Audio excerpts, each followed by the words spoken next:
దేవుడు తన కృపలో మన కుటుంబాలన్నిటిని కూడా భద్రపరిచి ఉన్నారు. అందునకు మనము దేవునికి కృతజ్ఞులమై ఉన్నాము. ఇంకను మీ అందరి కొరకు మేము ప్రార్థన చేస్తున్నాము. మా కొరకు, మా పరిచర్యల కొరకు కూడా మీరు కూడా ప్రార్థన చేయవలసిందిగా మనవి చేస్తూ ఉన్నాను. సామెతల గ్రంథాన్ని మనము ధ్యానం చేస్తూ ఉన్నాము. ఈ దిన ధ్యానాంశముగా సామెతల గ్రంథము 16వ అధ్యాయాన్ని జ్ఞాపకం చేసుకుందాం.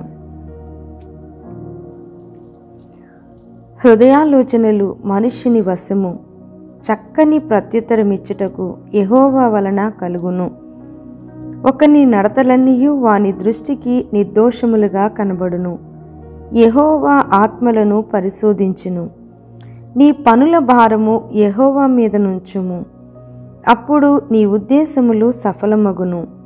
యెహోవా ప్రతి వస్తువును దాని దాని పని నిమిత్తము కలుగచేసెను. నాశన దినమునకు ఆయన భక్తిహీనులను చేసెను. గర్విష్ఠులందరూ యెహోవాకు హేయులు, నిశ్చయముగా వారు శిక్ష నొందుదురు. కృపాసత్యముల వలన దోషమునకు ప్రాయశ్చిత్తము కలుగును. యెహోవాయందు భయభక్తులు కలిగియుండుట వలన మనుషులు చెడుతనము నుండి తొలగిపోవుదురు. ఒకని ప్రవర్తన యెహోవాకు ప్రీతికరమగునప్పుడు ఆయన వాని శత్రువులను సహా వానికి మిత్రులుగా చేయును. అన్యాయము చేత కలిగిన గొప్ప వచ్చుబడి కంటే నీతితో కూడిన కొంచెమే శ్రేష్టము. ఒకడు తాను చేయబోవునది హృదయములో యోచించుకొనును. యెహోవా వాని నడతను స్థిరపరచును. దేవోక్తి పలుకుట రాజు వశము. న్యాయము విధించుట యందు అతని మాట న్యాయము తప్పదు. న్యాయమైన త్రాసును తూనిక రాళ్ళును యెహోవా యొక్క ఏర్పాటులు. సంచిలోని గుండ్లన్నీయు ఆయన నియమించెను. రాజులు దుష్టక్రియలు చేయుట హేయమైనది. నీతి వలన సింహాసనము స్థిరపరచబడును. నీతిగల పెదవులు రాజునకు సంతోషకరములు. యథార్థవాదులు వారికి ప్రియులు. రాజు క్రోధము మరణదూత. జ్ఞాని అయిన వాడు ఆ క్రోధమును శాంతిపరచును. రాజుల ముఖ ప్రకాశము వలన జీవము కలుగును. వారి కటాక్షము కడవరి వానమబ్బు. అపరంజిని సంపాదించుట కంటే జ్ఞానమును సంపాదించుట ఎంతో శ్రేష్టము. వెండిని సంపాదించుట కంటే తెలివిని సంపాదించుట ఎంతో మేలు. చెడుతనము విడిచి నడుచుటయే యథార్థవంతులకు రాజమార్గము. తన ప్రవర్తన కనిపెట్టువాడు తన ప్రాణమును కాపాడుకొనును. నాశనమునకు ముందు గర్వము నడుచును.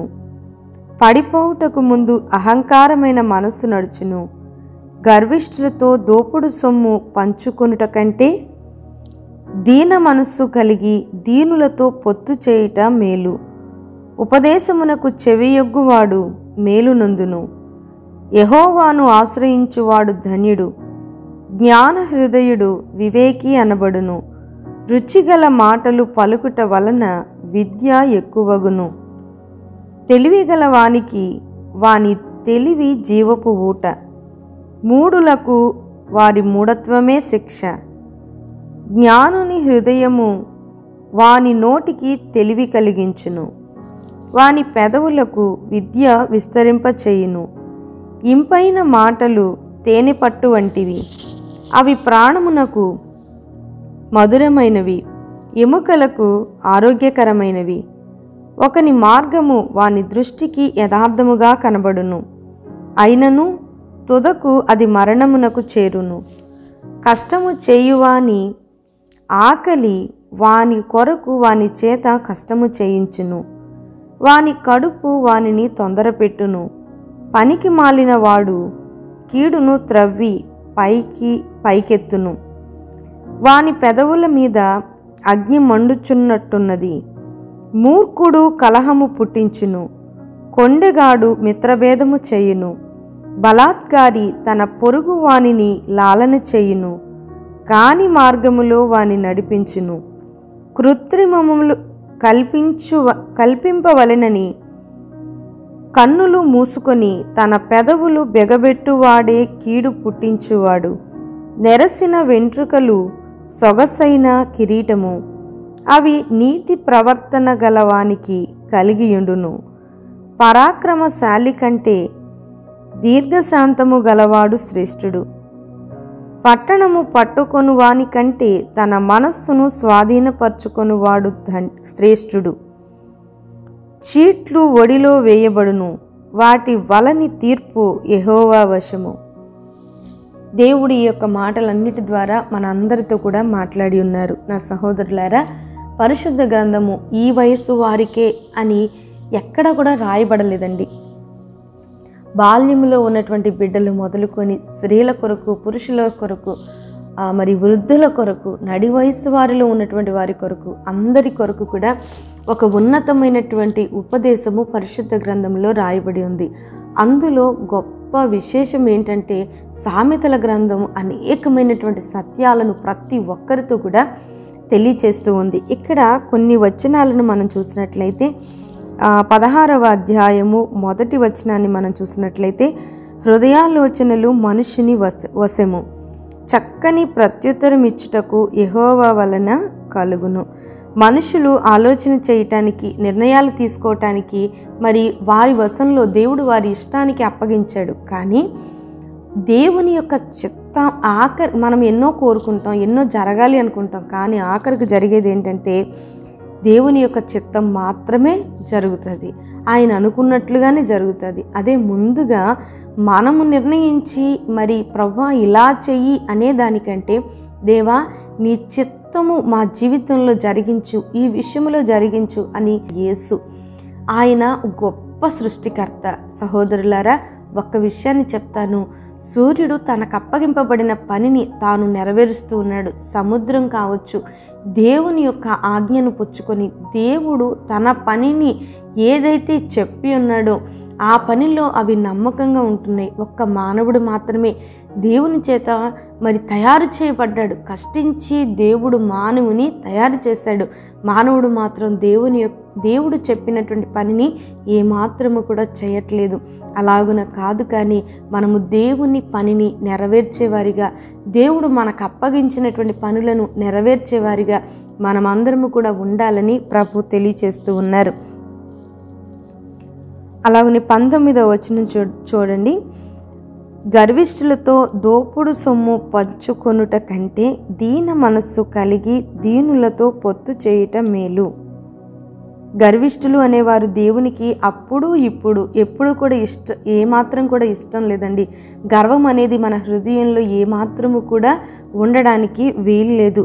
దేవుడు మన యొక్క జీవితాల్లో గర్వాన్ని కోరుకోవట్లేదు, దీనత్వాన్ని మాత్రమే ఆయన కోరుకుంటున్నాడు. లూసిఫర్ కూడా మరి గర్వించే కదా దేవుని యొద్ద నుండి త్రోసివేయబడ్డాడు. మరి ఆ మార్గంలో మనము ఎంత మాత్రము కూడా నడవడానికి వీల్లేదు. ప్రతి వారము కూడా మనము దేవుడు చెప్పినట్లుగా దీన మనస్సును ధరించుకొని గర్వపు మాటలు మన హృదయంలో నుండి, మన నోటిలో నుండి బయటకు రావడానికి వీల్లేదు. దేవునికి అనుకూలమైనటువంటి భక్తిని మనము చేసేవారిగా ఉందాము. 22వ వచనం కింద లైన్ మనం చూసినట్లయితే, మూఢులకు వారి మూఢత్వమే శిక్ష. మూఢులకు ఎవరో వచ్చి మూఢత్వం కలిగినటువంటి వారికి శిక్ష వేయాల్సిన అవసరం లేదండి. వారి మూఢత్వమే వారికి శిక్ష అని దేవుని యొక్క వాక్యము సెలవిస్తూ ఉంది. 24వ వచనం, ఇంపైన మాటలు తేనె పట్టు వంటివి, అవి ప్రాణమునకు మధురమైనవి, ఎముకలకు ఆరోగ్యకరమైనవి. ఇంత ఆశీర్వాదకరమైన ఆరోగ్యకరమైన మాటలు మనకు ఎక్కడ దొరకవు. ఏ యొక్క టెక్స్ట్ బుక్స్లోనో లేకపోతే వార్తాపత్రికల్లోనో ఏవేవో కథల్లోనో వాటిని చదవడంలో ఇంత ఇంపైన మాటలు మనకి ఎక్కడ కూడా దొరకవండి. అలాంటి మాటలు పరిశుద్ధ గ్రంథంలో దేవుని యొక్క మాటలు మాత్రమే మనకు ఇంపైనవి, తేనె పట్టు వంటివి, మనకు ఎముకలకు ఆరోగ్యాన్ని కూడా కలగచేసేవి. గొప్ప సంతోషము దేవుని యొక్క మాటలలో ఉందండి. ఆ మాటలను మనము చదివినప్పుడు, ఆ మాటలను మనము వినినప్పుడు మనకి ఎంతో అవి ఆశీర్వాదకరంగా ఉంటాయి. 26వ వచనం, కష్టము చేయువాని ఆకలి వాని కొరకు వాని చేత కష్టము చేయించును, వాని కడుపు వానిని తొందరపెట్టును. ఇక్కడ మనకు ఆకలి వేస్తూ ఉంటుంది. మన యొక్క ఆకలిని తీర్చుకోవటానికి ప్రతి వారు కూడా కష్టపడి పని చేస్తుంటాం. ఏ పని చేసిన వారైనా కూడా మరి ఆకలిని తీర్చుకోవటానికే కదండి మనం కష్టించి పని చేస్తూ ఉంటాం. కానీ కొంతమంది మనుషులు మాత్రం వారి యొక్క కడుపు కింద లైన్లో రాస్తుంది, వాని కడుపు వానిని తొందర పెట్టును. కడుపు నింపుకోవడానికి చెడ్డ పనులు చేసేవారు కొందరు ఉంటారు. మనము ఆ మార్గంలో ఏమాత్రము కూడా మరి వెళ్ళకూడదు. చెడ్డ పనులను చేసి మరి మన కడుపును నింపుకోవడానికి మనం ఎప్పుడు కూడా ప్రయత్నం చేయకూడదు. నీతిమంతులు ఆకలి గోని ఉండుట నేను చూచి ఉండలేదని దావీదు మహారాజు చెప్పినట్లుగా మన నీతి తప్పకుండా మన యొక్క ఆకలిని తీరుస్తుంది. మన ఆకలిని మాత్రమే కాదు, మన బిడ్డల యొక్క ఆకలిని కూడా తప్పకుండా మనము కలిగి ఉన్నటువంటి నీతి తీరుస్తుంది అని దేవుని యొక్క వాక్యము సెలవిస్తూ ఉంది. 28వ వచనం, మూఢుడు కలహము పుట్టించును, కొండెగాడు మిత్రభేదము చేయును.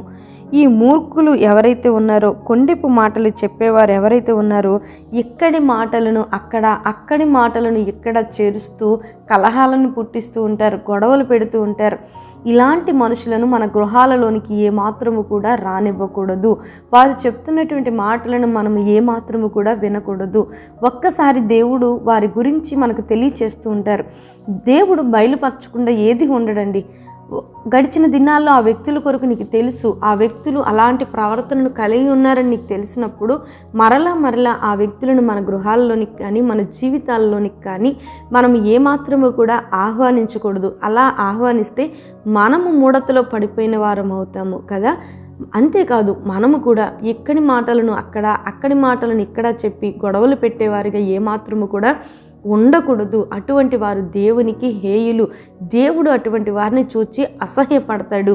కాబట్టి అట్టి మార్గములో ఉండిన వారిని కానీ లేదా మనము ఉండటం కానీ ఏమాత్రము కూడా మరి దేవుడు సహించడు గనక అటువంటి కార్యాలకు మనము దూరముగా ఉందుముగాక. 31వ వచనాన్ని చదువుతున్నాను.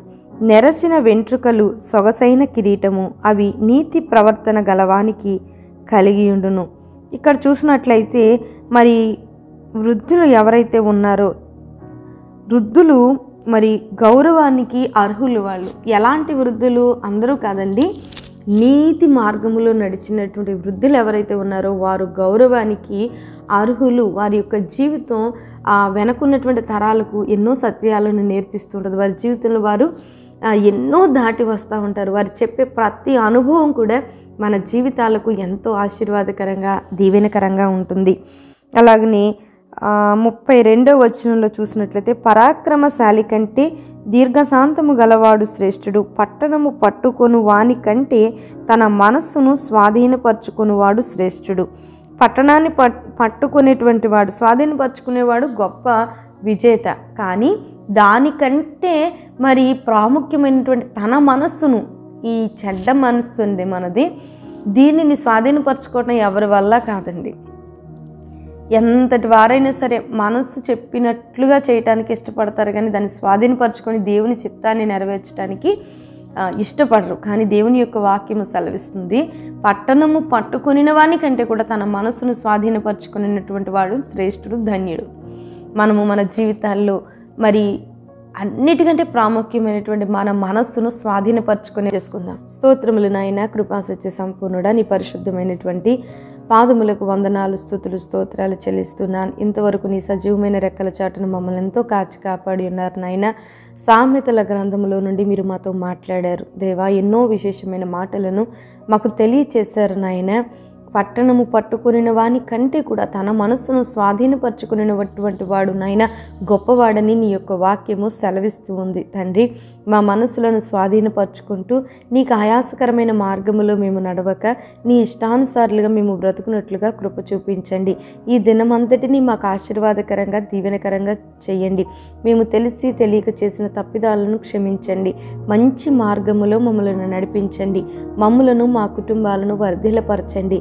నీ రాకడ కొరకు సిద్ధపరచండి తండ్రి. ఈ మాటలను చదివిన ప్రతి బిడ్డలను కూడా నీ కృపలతో వర్ధిల్లపరిచి మీ నామానికి మహిమ తెచ్చినట్లుగా మమ్మల్ని అందరినీ సిద్ధపరచమని, మీ నామానికి మహిమయు ఘనతయు ప్రభావమును తెచ్చుకొనమని యేసు పరిశుద్ధ నామమున అడుగుతున్నాను తండ్రి. ఆమేన్. యేసు రక్తమేచ్చేం, ప్రవేశ రక్తమేచ్చేం. యేసు నామము సంపూర్ణ జయం కలుగునుగాక. ఆమెన్. ఆమెన్. ఆమెన్. అందరికీ వందనాలండి.